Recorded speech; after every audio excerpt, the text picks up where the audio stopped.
Yo, what's up guys, and welcome back to Best Indo Tech YouTube channel. Sama gue Malvin, dan yes, di video kali ini kita pengen share ke kalian Tech of the Year edisi Best Indo Tech. Yes, gue bilang kita karena bukan cuma gue yang pengen share, juga ada host lain Best Indo Tech, tech reviewer Best Indo Tech, ada Edwin dan juga Anes yang akan share Tech of the Year versi mereka. Nah, gue sendiri ada lumayan banyak yang pengen di-share ya, karena tahun ini lumayan luar biasa buat Best Indo Tech dan juga perkembangan teknologinya juga banyak banget. Jadi langsung aja kita akan mulai This is Tech of the Year 2024. Let's go.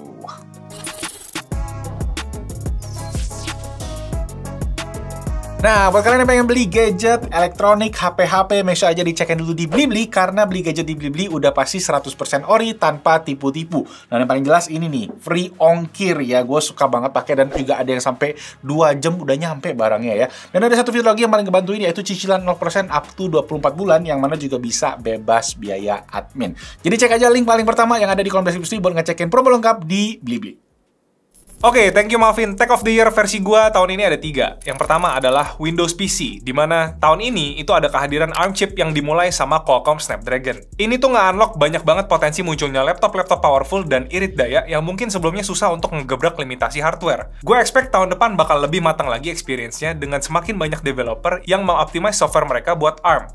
Dan juga laptop ARM bakal semakin mainstream dengan varian-varian chipset mid-range dan juga entry level. Kedua, simple tapi underrated menurut gue adalah teknologi baterai silicon carbon. Baterai silicon carbon itu punya kepadatan energi yang lebih tinggi dibanding teknologi baterai smartphone pada umumnya, yang bikin kapasitas baterai itu bisa lebih besar dengan ukuran baterai yang tetap sama. Jadi, kalau banyak HP-HP baterainya di 5000 mAh, gue expect kedepannya bakalan bermunculan HP-HP dengan kapasitas 5600 sampai 6000-an mAh. Sebenarnya teknologi baterai ini pertama kali diperkenalkan di tahun 2023 lewat HP Honor Magic 5 Pro. Tapi sepertinya baru akan populer bermunculan di HP-HP keluaran terbaru mulai akhir tahun ini. Yang pertama resmi di Indonesia itu ada di Oppo Find X8 series. Dan yang ketiga, tahun ini sih gue lihat tahunnya AI ya. Walaupun gue cukup bosan denger semua fitur tuh dibikin pakai embel-embel AI, harus diakuin banyak banget penerapan AI yang mempermudah kita untuk mengerjakan suatu task. Misalnya yang paling sering gue pakai tuh pas ngedit-ngedit foto buat remove objek. Walaupun sebenarnya fitur ini bukan suatu fitur yang baru sih, soalnya gue udah lama pakai di Google Photos dari tahun lalu. Tapi tahun ini tuh jadi momen dimana masing-masing brand itu mengimplementasi fitur ini secara native di aplikasi galeri bawaan masing-masing. Dan juga banyak fitur-fitur AI yang useful dan semakin umum, kayak Circle to Search, terus AI buat nge-transkrip audio, translate conversation, summarize artikel dan dokumen, enhance kualitas audio kayak Adobe Podcast misalnya, brainstorming pakai ChatGPT, dan masih banyak lagi. Gue gak kaget kalau misalnya di tahun depan perkembangan AI itu bakalan tetap jadi fokus di saat perkembangan hardware kelihatan cukup stagnan kalau di dunia per smartphonean. Tambahan sedikit, experience pribadi gue selama nyobain smartphone di tahun ini, yang surprisingly berkesan buat gue itu adalah HP folding ya, khususnya waktu gue nyobain Z Flip 6. Gue gak nyangka bisa se-enjoy itu pakai HP yang selfie-nya bisa pakai kamera-kamera yang ada di belakang atau kamera utama gitu ya. Dan kalau kalian udah nyobain selfie-selfie pakai kamera utama, kalian akan berharap kamera selfie di semua HP itu pakai kamera utama aja deh yang paling bagus. Terus juga ternyata yang underrated dari form factor lipat itu adalah dia bisa berdiri tanpa tripod ataupun tatakan. Jadi gue tinggal taruh aja di permukaan rata tiap kali gue mau selfie foto-foto keluarga. Yang gue rasa kurang dari HP Z Flip 6 itu cuma HP ini tuh belum ada kamera telefoto buat ngezoom, dan juga baterainya nggak sepadak HP-HP lainnya. Walaupun tetap bisa tahan seharian kalau misalnya dipakai moderate usage. Tapi other than that, gue enjoy banget selama pakai HP ini. Next, coba kita dengerin Tech of the Year versinya si Anes. Oke, Tech of the Year. Gue bakalan share nih 3 tech yang gue suka dan udah cobain sendiri. Jadi penilaian gue ini bersifat subjektif ya. Tadi Edwin udah ada mention ARM chip dari Qualcomm Snapdragon di Windows PC. Sekarang gue mau ngomongin pemain lamanya yang comeback nih, duo AMD dan Intel. Nah, untuk pertama gue bakalan shout out dulu untuk AMD yang bisa bikin dunia per-PC-an bisa terus seru. Karena sejarahnya emang AMD ini tuh underdog ya. Di saat Intel udah kayak memonopoli pasar, mereka datang dengan Ryzen dan boom, the table has turned. Nah, di tahun ini AMD ternyata masih bisa ngegebuk pasar laptop dengan chip AI 300 series mereka yang kemarin gue udah cobain di TUF Gaming A14 yang pakai Ryzen AI 9 HX370. Chip super cerdas yang bisa manage untuk nyari sweet spot antara performa komputasi yang kenceng dengan efisiensi yang bisa mirip-mirip sama chip berbasis ARM. Nah, tapi yang bikin makin seru nih, Intel langsung ngerilis Lunar Lake atau 200 series yang punya strategi mirip, yaitu efisiensi yang gila banget. Apalagi mereka pakai RAM on chip, jadi bukan on board lagi ya, udah langsung di dalam prosesornya. Jadi Tech of the Year buat gua yang pertama ya duo AMD dan Intel yang sukses bikin chip tandingan Apple Silicon yang gua nggak nyangka nih bisa sebagus itu, meskipun masih di X86. Nah, yang kedua adalah Fujifilm X-M5. Gue sebagai Fuji fanboy yang emang udah pakai Fuji sebagai daily driver dan cukup ngikutin skenanya, di akhir tahun 2024 ini tuh mereka ngerilis suksesor Fuji X-M1 yang udah vakum selama 11 tahun. Jadi nggak ada tuh XM2, XM3, langsung XM5. Alasan kenapa kamera ini gue pilih sebagai Tech of the Year ya karena ini kamera yang punya potensi gede banget. Ukurannya kecil, beratnya cuma 355 gram. Tapi sensornya tuh pakai sensor X-Trans yang sama yang ada di X100V. Dan yang paling bikin herannya lagi, dia bisa record 6K open gate. Apalagi harganya lebih murah dari Sony ZV-E10 Mark II yang emang ada di kelas yang sama. Sama-sama nggak punya IBIS juga. Nah, udah lama nih gua nggak se-excited ini sama dunia perkameraan. Khususnya di kamera-kamera yang under 20 juta. Oke, Tech of the Year terakhir dari gue pengen menganugerahkan ini ke Localzen yang emang banyak banget membantu gue sebagai orang yang pakai banyak device di waktu yang bersamaan. Ini tuh aplikasi open source buat transfer file via local network, memanfaatkan jaringan WiFi dan bersifat cross-platform. Jadi ini adalah jawaban dari ribetnya kirim-kiriman file antara Android ke iOS, Windows ke macOS, dan sebaliknya. Yang bikin herannya lagi, ini tuh aplikasi gratis. Nggak ada iklan ataupun subscription. Bener-bener free dengan fungsional yang pol banget. Gua rasa si Tien Do Nam ini, si makernya, bakalan masuk surga jalur prestasi nih. Oke, itu aja Tech of the Year dari gua. Selanjutnya ada Ko Malvin yang bakalan share juga. Let's go.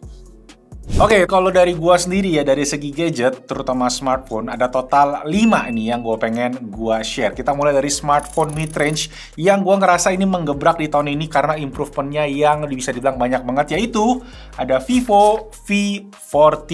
Kameranya kolaborasi sama Zeiss, kamera depannya juga angle-nya luas ya, jadi hasilnya bagus. Dan akhirnya setelah sekian tahun pakai mono speaker, akhirnya di sini udah pakai stereo speaker. Jadi dari awal gua nge-review seri V itu mono speaker loh. Jadi ya bisa gue bilang ini komplit lah secara whole package, terutama buat sektor mid-range.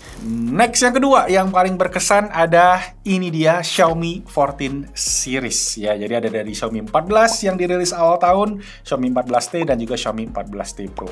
Nah, dari awal tahun memang Xiaomi 14 dirilis ya, bentuknya compact, flagshipnya Xiaomi akhirnya masuk lagi dan kameranya sih bagus banget ya. Kolaborasi sama Leica yang mana bikin gua itu jadi kecanduan foto pakai HP. Terus Xiaomi 14T dan 14T Pro yang barusan rilis juga improve banget dari seri sebelumnya ya, terutama di seri Pro yang akhirnya dijual lagi di Indonesia. Secara kualitas kamera mantep dengan Leica-nya ditambah performance yang kenceng banget di kelas harganya. Jadi bikin seri 14 dari Xiaomi ini tuh value for money banget. Di sektor flagship, menjelang akhir tahun lumayan ramai juga dengan hadirnya si Oppo Find X8 series yang kameranya harus gue akuin itu bagus banget ya. Hardware-nya bisa dibilang next level, setingkat di atas brand-brand lain. BBK Group ya lagi on fire gitu. Dan semoga di seri mid-range-nya nih ya, sekarang Oppo yang mesti improve juga, bisa diseriusin lagi lah ke depannya.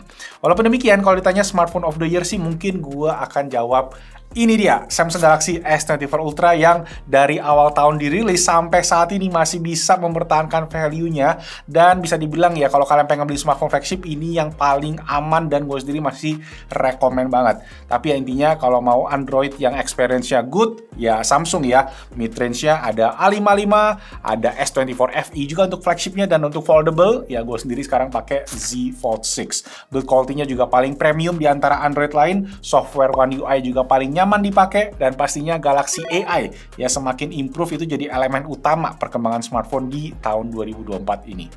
Dan gak lupa juga masih ada Apple yang memang sekarang lagi dalam proses investasi di Indonesia yang mana semoga terrealisasiin segera ya.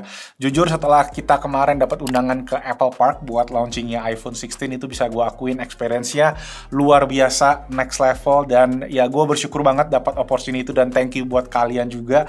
Dan kalau Indonesia bisa bekerja sama dengan Apple yang saling menguntungkan ya harusnya akan sangat positif ya. Nggak cuma buat industri smartphone aja tapi buat industri teknologi di Indonesia secara keseluruhan. Nah, gue sendiri sih kemarin pesannya ke Uncle Tim Cook ya, ke Om. Pas ketemu kemarin gue bilang ya buka Apple Store lah di Indonesia ya. Jadi let's see tahun depan ya apakah Apple akan buka. Jadi kalian bisa mark my word. Kalau dia buka berarti dia dengerin omongan gue. Itu. So ya, itu tadi untuk smartphone, dan selain smartphone sendiri, gue ada beberapa tech of the year ya, beberapa aksesoris gadget pastinya, yang mana kita mulai dari TWS. Ya, ini dia ya, kalau bisa dibilang di luar dugaan yang life changing di tahun ini adalah si AirPods 4 ini. Gue tuh aslinya dulu orang yang memang nggak suka pakai earbuds yang ada silikonnya. Dan beberapa tahun belakangan kan gue tuh pakainya si AirPods Pro, yang mana gue selalu bilang di video juga, bilang ke kalian kalau gue itu nggak bisa pakai lama karena nggak nyaman ya. Makanya pas gue cobain si AirPods 4 ini ya, gue tuh baru inget lagi kalau memang ya senyaman itu pakai earbuds yang nggak ada silikon ear tipsnya. Ditambah lagi yang bikin life changing menurut gue adalah si noise cancellingnya sih. Ini ANC-nya kedap banget walaupun dia itu nggak ada silikon ear tipsnya ya. Gue berani bilang bahkan ini ANC terbaik dari earphone tanpa silikon ear tips ya. Karena dengan silikon ear tips kan biasanya pada dasarnya dia udah ngeblok suara. Nah kalau ini nggak ada silikon ear tips bisa ngeblok suara sebagus itu tuh menurut gue wow banget. Jadi intinya kalau kalian pengen beli AirPods 4 ANC, tapi ya balik lagi ini memang ada kekurangannya juga ya, yaitu dia nggak ada fitur swipe untuk volume up and down, yang mana Apple kayak sengaja ya biar ada segmentasi yang berbeda dengan versi Pro-nya, jadi fiturnya kayak sengaja dikurangin. Dan sekali lagi kalau kalian pengen beli AirPods 4 ini make sure beli yang versi ANC ya, Active Noise Cancelling, karena banyak fitur tambahannya juga selain si Active Noise Cancellingnya. Video lengkapnya udah bisa kalian cek juga di YouTube channel Basindo.Tech. Oke, yang kedua, mungkin ini agak melenceng sedikit tapi masih di dunia teknologi, yaitu EV, mobil listrik ya, electric vehicle yang gua pakai sekarang si BYD Seal. Setelah memang gua pakai sendiri, gua yakin sih ya, emang EV itu adalah masa depan. EV is the future. Sekarang day to day use gua bisa bilang ongkos ngecasnya ya buat daily operationnya tuh kalau di-compare sama bensin sepertiganya aja gitu. Terus dari segi driving experience juga lebih oke ya dibandingin mobil-mobil sejenisnya, dan benefit-benefit lainnya mulai dari pajak lebih murah, bebas pajak progresif, dan juga bebas ganjil genap ya, walaupun memang ini mungkin buat yang di Jakarta aja yang paling berasa. Nah kalau kalian pengen lihat lengkapnya soal si BYD Seal ini, gue udah share segala macam experience-nya sama mobil ini di YouTube channel Best Indo Cars, yang mana ya saudaraan sama Basindo Tech. Oke, subscribe karena tahun depan bakalan seru nih buat electric vehicle juga. Last but not least, dari segi aksesoris, yang mana tahun ini memang nggak jauh-jauh ya dari dunia charger, power bank, hingga perkabelan. Tapi memang yang gua ngerasain paling improve di tahun ini adalah di sektor power bank nih, yang mana sekarang kapasitasnya makin gede, tapi bentuknya makin kecil, dan juga power outputnya makin besar. Oke, kita mulai dari MagSafe power banknya. Ini dari Anker, namanya Anker MagGo, yang kapasitasnya 10.000 mAh, tapi kalian bisa lihat ya bentuknya super duper compact, udah support Qi 2 ya, wirelessnya 15 watt dan juga ada wirednya 30 watt. Nah kalau mau yang kapasitas gede tapi bentuknya juga compact, ada dari brand lokal Acmic, yang ini dia bentuknya kayak 10.000 tapi ternyata ini kapasitasnya 20.000 mAh ya. Gue udah share ini juga di Gadget of the Month kemarin, so check it out karena oke banget ya, bentuknya bisa dibilang terkecil yang ada buat 20.000 mAh. Dan terakhir yang gede dan powerful, ini dia dari brand Chuktek ya, yang mana bisa dibilang brand pendatang baru di tahun ini, tapi banyak banget ya mereka powerbank yang masuk jadi sejenisnya juga, dan biasanya outputnya gede-gede. Yang ini sendiri bisa sampai 140 watt, dan gue sendiri kepake banget ya buat scanner kayak lagi syuting kayak gini. Ini bisa buat kamera, bisa buat iPad, bisa buat sound recorder, bisa ngecas laptop, bisa ngecas handheld gaming kayak Steam Deck juga. Oke, kalau ngomongin charger, sebenarnya perkembangannya nggak terlalu gimana banget ya. Masih di seputaran gallium nitrate alias GaN. Tapi ada satu nih yang bisa dibilang inovasi yang menurut gua bakalan kepake, yaitu dari Keep. Yang mana nih bakalan cocok banget buat travel ya. Ini adalah sebuah travel adapter sekaligus charger yang udah include kabel ya. Retractable, jadi ringkas banget bentuknya ya, dan urusan perchargeran bisa bilang terutama pas lagi traveling bakalan aman banget, cukup pakai satu ini aja karena dia udah punya power 70 watt ya, jadi kalian tinggal nyolok bisa ngecas dan ada port USB ekstranya lagi. Nah gue sendiri denger katanya tren kabel retractable itu bakal jadi tren utama di tahun 2025, jadi kalian bisa expect ya aksesoris kayak gini ya, mulai dari charger, power bank, dan berbagai macamnya ya yang lebih ringkas, dan ya jadinya kita nggak usah repot-repot lagi bawa kabel. So, here we go again. Itu aja buat Tech of the Year 2024 edisinya Basindo Tech. Thank you banget buat kalian semua yang udah nemenin kita sepanjang tahun 2024 ini. Dan stay tune terus buat 2025 nanti. Yes, kita ketemu lagi di tahun depan. Makin seru, makin mantap. Like, subscribe, hidupin notification-nya. Itu aja. Thank you semuanya. Ciao. Ciao. Akhirnya.